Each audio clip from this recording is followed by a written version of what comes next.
Histoire du jour. Le Playboy.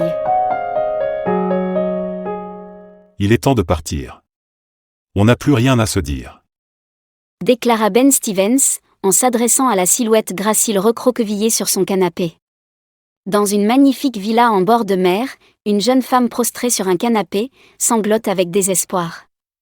Un bel homme élégant à la mine grave, est assis en face d'elle, une lueur impitoyable dans le regard. Il la contemple un instant et finit par déclarer. Cela suffit. Sors de chez moi. En guise de réponse, la jeune femme redouble de sanglots, non décidée à partir. Son nom est Leslie Spencer. Mannequin en vogue et petite amie de Ben Stevens depuis 3 mois. Pourquoi ? Pourquoi mettre fin à cette relation ? Je ne comprends pas. Qu'est-ce que j'ai bien pu faire pour te pousser à prendre une telle décision ? Hier encore tout allait bien et aujourd'hui tu veux rompre avec moi. Je ne bougerai pas tant que tu ne me donneras pas une raison claire. Non, je refuse de partir. Écoute, pas de ça avec moi. Tu sais que j'ai horreur des mélodrames. Et ce n'est pas comme si notre relation était sérieuse. Nous nous fréquentons depuis 3 mois seulement. Je suis un homme libre, je ne te dois rien. Maintenant tu vas t'en aller gentiment. Ne me pousse pas à user de méthodes désagréables. Par méthode désagréable, il entendait faire usage de son service de sécurité privée. Ben avait l'habitude de ce genre de scène. En effet, il avait pour réputation de sortir avec les plus belles femmes. Uniquement des mannequins. Seulement, la durée de ses relations ne dépassait jamais 3 mois, car il se fatiguait rapidement de ses conquêtes et passait aux suivantes aussi facilement que l'on zappe d'un programme télé à l'autre. Cette manière d'agir était un fait notoire. Mais pourtant, les femmes continuaient de faire la queue pour avoir la chance d'être remarquées par lui. Et grâce à cela, il n'était jamais à court de conquêtes. Il faut dire que c'était un homme charismatique qui avait tout pour plaire. Il était beau, jeune et riche.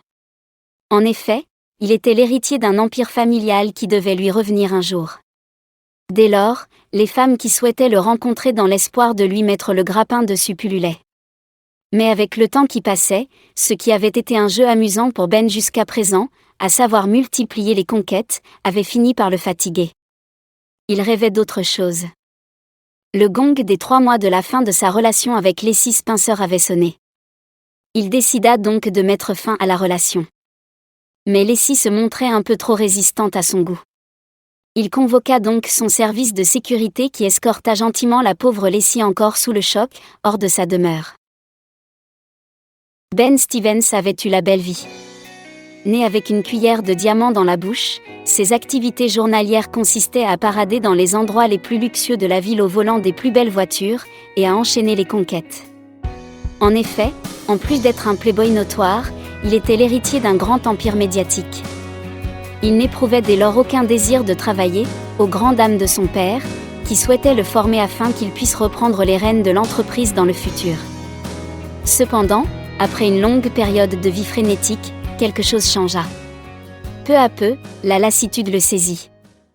Il se rendit compte qu'il était fatigué de tourner en rond dans sa cage dorée. De plus, quelque chose commençait à lui manquer. Mais quoi ? Il ne le savait, ni ne pouvait mettre des mots sur cette sensation de manque qui lui étreignait le cœur. En effet, une sensation de vide profond et de mélancolie l'habitait. Plus rien n'avait de goût. Il avait la sensation que quelque chose manquait à son existence. Sa vie était dénuée de substance.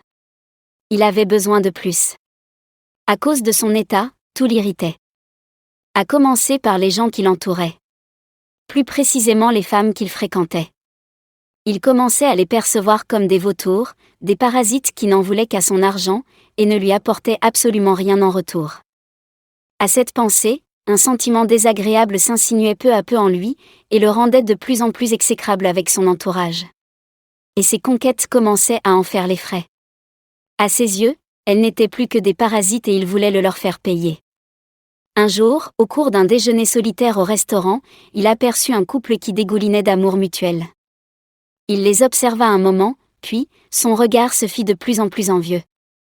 Et enfin, il comprit. Il venait de trouver l'élément qui manquait à sa vie. Il voulait vivre ce que vivait ce couple. Il voulait une femme qui le voie, le regarde avec amour et prenne soin de lui, comme lui prendrait soin d'elle. Pourquoi ne pouvait-il pas avoir la même chose? Toutes les femmes qu'il avait connues étaient arrivées dans la relation avec la main tendue. Donne-moi ci, achète-moi ça, j'ai besoin de ceci ou de cela.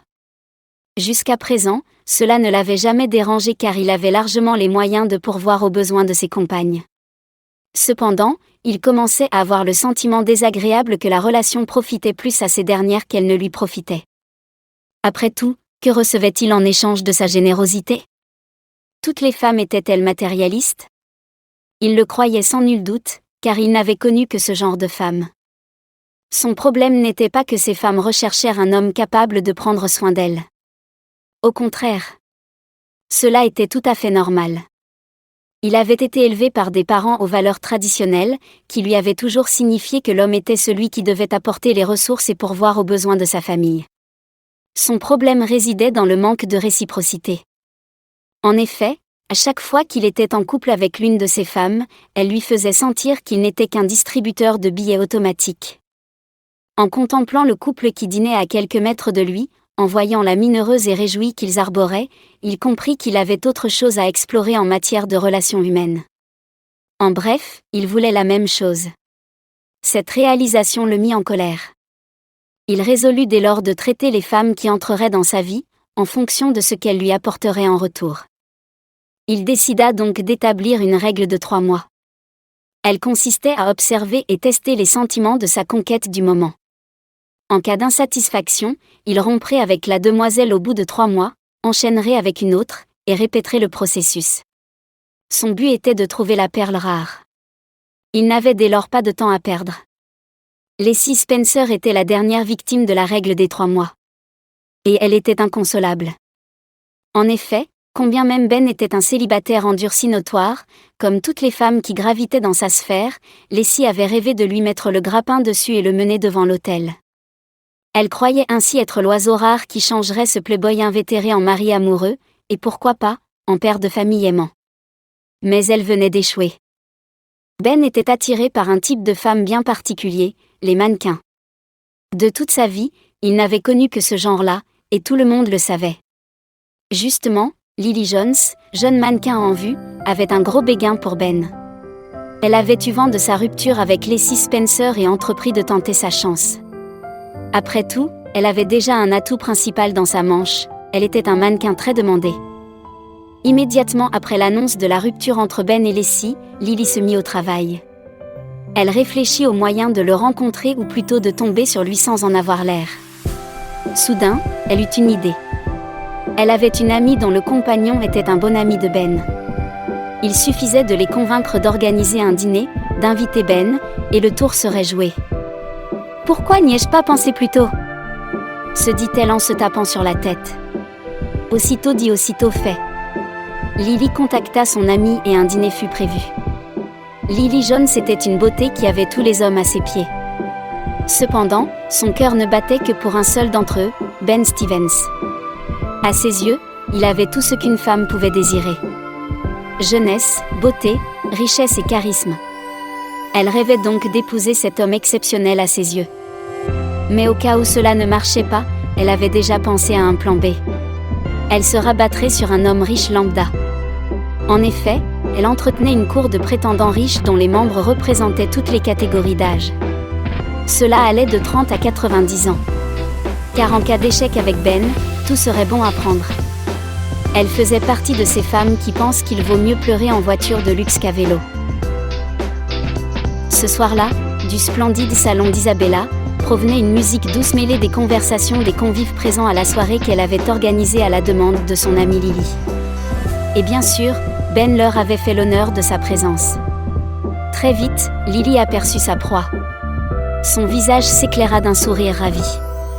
Elle se dirigea vers lui. Mais alors qu'elle s'avançait, une meute de jeunes femmes surgit et l'assiégea, comme des soldats le feraient pour une tour forte. Submergé, Ben ne sut plus où donner de la tête. Ben était habitué à ce genre de réaction de la part des femmes partout où il se rendait. Il y a quelque temps, cette scène l'aurait enchanté.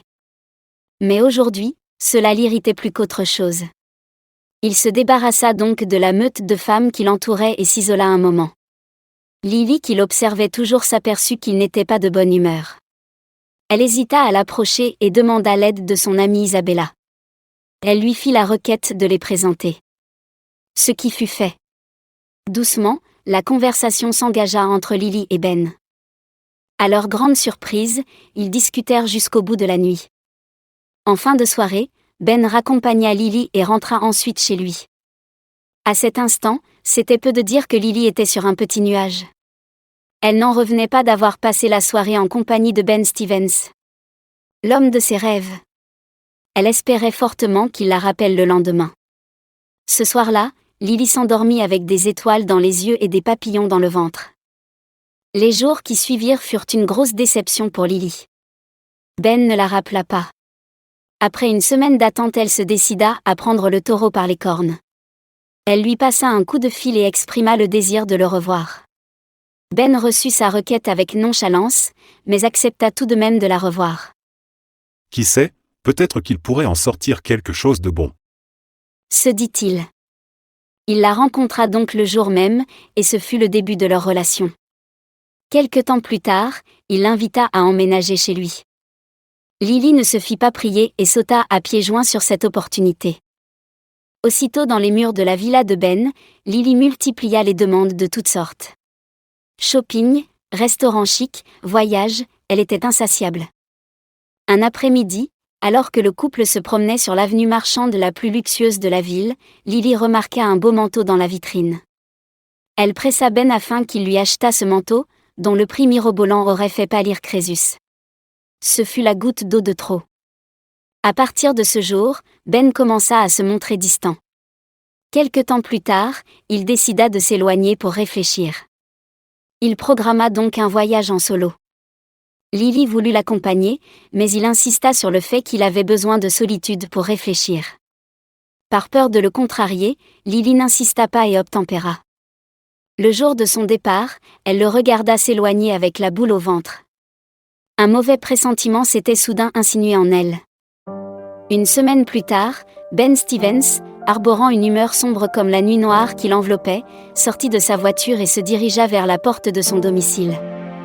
Il pénétra dans la maison, où l'accueillit une Lily au sourire enjoué et ravi. Cependant, il ne s'arrêta pas. Il passa devant elle en l'ignorant. Mais après avoir fait quelques pas, il marqua un arrêt, se retourna et s'adressa à Lily avec un calme qui lui glaça le sang. Prends ton string, le sac poubelle avec lequel tu es arrivé dans cette maison et dégage de chez moi. Et surtout ne touche à rien d'autre. Puis, il se retourna et continua son chemin.